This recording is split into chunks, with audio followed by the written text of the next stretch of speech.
ಚುನಾವಣೆ ನಡೆದಾದ ಮೇಲೆ ರಿಸಲ್ಟ್ ನೋಡಿದಾಗ ಬಹಳ ಅಂತರದಿಂದ ಇಂದಿರಾ ಗಾಂಧಿ ಅವರು ಗೆಲ್ತಾರೆ. ರಾಜನಾರಾಯಣವರು ಅದನ್ನು ಒಪ್ಕೊಳ್ಳೋದಿಲ್ಲ. ಅದನ್ನ ಹೈಕೋರ್ಟ್ಗೆ ಪ್ರಶ್ನೆ ಮಾಡಿ ಕೆಲವು ದಾಖಲೆಗಳ ಸಮೇತ ಅಲಹಾಬಾದ್ ಹೈಕೋರ್ಟ್ಗೆ ಕೇಸನ್ನ ದಾಖಲು ಮಾಡ್ತಾರೆ. ಯಾವ್ಯಾವ ವಿಷಯಗಳು ಅಂದ್ರೆ, ಏನು ಗೌರ್ಮೆಂಟ್ ಅಧಿಕಾರಿಗಳಿದ್ದಾರೆ ಅವನ್ನೆಲ್ಲವನ್ನು ಸಹಿತ ಚುನಾವಣೆಗೆ ತಮಗೆ ಯಾವ ರೀತಿ ಬೇಕೋ ಆ ರೀತಿ ಬಳಸ್ಕೊಳ್ತಕ್ಕಂಥದ್ದು, ಅವರಿಂದ ಹಣ ಕಲೆಕ್ಟ್ ಮಾಡ್ತಕ್ಕಂಥದ್ದು, ಮತ್ತೆ ಏನು ಚುನಾವಣೆ ವೆಚ್ಚ ಇದೆ 35,000 ರೂಪಾಯಿ ಇತ್ತವ, ಅದಕ್ಕಿಂತ 8 ಪಟ್ಟು ಜಾಸ್ತಿ ಖರ್ಚು ಮಾಡಿರ್ತಕ್ಕಂಥದ್ದು, ಈ ರೀತಿ ಅನೇಕ ಅಕ್ರಮಗಳನ್ನ ಅವರು ದಾಖಲೆ ಸಮೇತ ಅಲಹಾಬಾದ್ ಹೈಕೋರ್ಟ್ಗೆ ಕೊಟ್ಟು ಚಾಲೆಂಜ್ ಮಾಡ್ತಾರೆ. ಚಾಲೆಂಜ್ ಮಾಡಿದಾಗ ಅದನ್ನೆಲ್ಲ ಪರಿಶೀಲನೆ ಮಾಡಿದಾಗ ಅದು ಸತ್ಯ ಎಂದು ಕಂಡು ಬಂದಾಗ ಏನು ಅಲಹಾಬಾದ್ ಹೈಕೋರ್ಟ್ ಶ್ರೀಮತಿ ಇಂದಿರಾ ಗಾಂಧಿ ಅವರು ತಪ್ಪಿತಸ್ಥರು ಅಂತ ತೀರ್ಪನ್ನು ಕೊಟ್ಟು ರಾಯಬೇರಿ ಲೋಕಸಭಾ ಸದಸ್ಯರಿಂದ ಅವರು ವಜಾ ಮಾಡ್ತಾರೆ.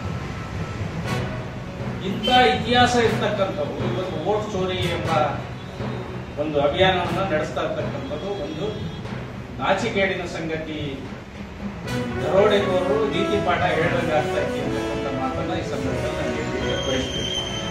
ಅದೇ ರೀತಿ ಮೊನ್ನೆ 4ನೇ ತಾರೀಕು ದಾವಣಗೆರೆಯ ನಗರಾಭಿವೃದ್ಧಿ ಪ್ರಾಧಿಕಾರದ ಅಧ್ಯಕ್ಷರು ಮತ್ತು ಪ್ರಧಾನ ಕಾರ್ಯದರ್ಶಿ ದಾವಣಗೆರೆ ಜಿಲ್ಲೆ ಕಾಂಗ್ರೆಸ್ ಅವರು ಪತ್ರಿಕಾಗೋಷ್ಠಿ ನಡೆಸಿದ್ರು. ನಾಳೆ 5ನೇ ತಾರೀಕು ನಾವು ಸಹಿ ಸಂಗ್ರಹ ಅಭಿಯಾನ ಮಾಡ್ತೀವಿ. ನಾನು ಅವರಿಗೆ ಕೇಳಲಿಕ್ಕೆ ಬಯಸ್ತೇನೆ, 1998 ನಗರಸಭೆ ಅಧ್ಯಕ್ಷರ ಚುನಾವಣೆ, ಒಂದು ನಗರಸಭೆ ಅಧ್ಯಕ್ಷರ ಚುನಾವಣೆ ಮಾಡಬೇಕು ಅಂತ ಏನೇನು ನೀವು ಕುತಂತ್ರಗಳ ಆಟ ಆಡಿದ್ರಿ. ಒಬ್ಬ ಪ್ರತಿಷ್ಠಿತ ಮಂತ್ರಿಯಾದ ಎಲ್ ಬಸವರಾಜನ್ನ ಕಿಡ್ನಾಪ್ ಮಾಡಿಸಿ ಜೈಲಿಗೆ ಹೋದೆಯಲ್ಲಪ್ಪ, ನೀನ್ ಇವತ್ತು ಓಟ್ ಚೋರಿ ಆಗಿಂತ ಅಭಿಯಾನ ಮಾಡ್ತಾ ಇದೆಯಲ್ಲ, ನಿನ್ಗೆ ಏನಾದ್ರೂ ನಾಚಿಕೆ ಮಾನ ಮರೆಯಿದೆಯಾ ಅಂತ ಹೇಳಲಿಕ್ಕೆ ನೀನೇ ಪಿತಾಮಹ ಆದ. ಇವತ್ತು ಒಬ್ಬ ನಗರಸಭೆ ಅಧ್ಯಕ್ಷ ಸ್ಥಾನ ಹಿಡಿಬೇಕು ಅಂತಂದ್ರೆ ಪ್ರಾಮಾಣಿಕ ವ್ಯಕ್ತಿನ ಆಡೋ ಅಲ್ಲೇ ಕಿಡ್ನಾಪ್ ಮಾಡಿಸ್ತೀಯ, ಅದ್ರ ಶಿಕ್ಷೆಗೊಳಗಾಗಿ ಜೈಲಿಗೆ ಹೋಗ್ತೀಯ. ನೀನ್ ಇವತ್ತು ಓಟ್ ಚೋರಿ ಅಂತಕ್ಕಂಥದನ್ನ ಪತ್ರಿಕಾಗೋಷ್ಠಿ ನಡೆಸ್ತೀಯ ಅಂದ್ರೆ ನಾವ್ ಏನ್ ಹೇಳ್ಬೇಕು ಅಂತಕ್ಕಂಥ ಮಾತನ್ನ ಇದೇ ರೀತಿ ಹೇಳಲಿಕ್ಕೆ ಬಯಸ್ತೀವಿ. ಅದೇ ರೀತಿ ಜಿಲ್ಲಾ ಮಂತ್ರಿಗಳು